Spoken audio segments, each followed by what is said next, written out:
Service in Fort Worth has issued a flash flood warning for northern Limestone County and Central Texas, Central McCoy County and Central Texas until 3:30 p.m. Central Daylight Time. At 12:22 p.m. Central Daylight Time, Doppler radar and automated rain gauges indicated thunder storms produced heavy rain across the warned area. Between 1 and 2 inches of rain have fallen.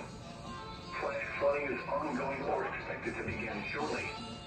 Hazard: flash flooding caused by thunderstorms. Source: radar and automated gauges. Impact: flooding of small creeks and streams, urban areas, highways, streets, and underpasses, and other poor drainage and low-lying areas.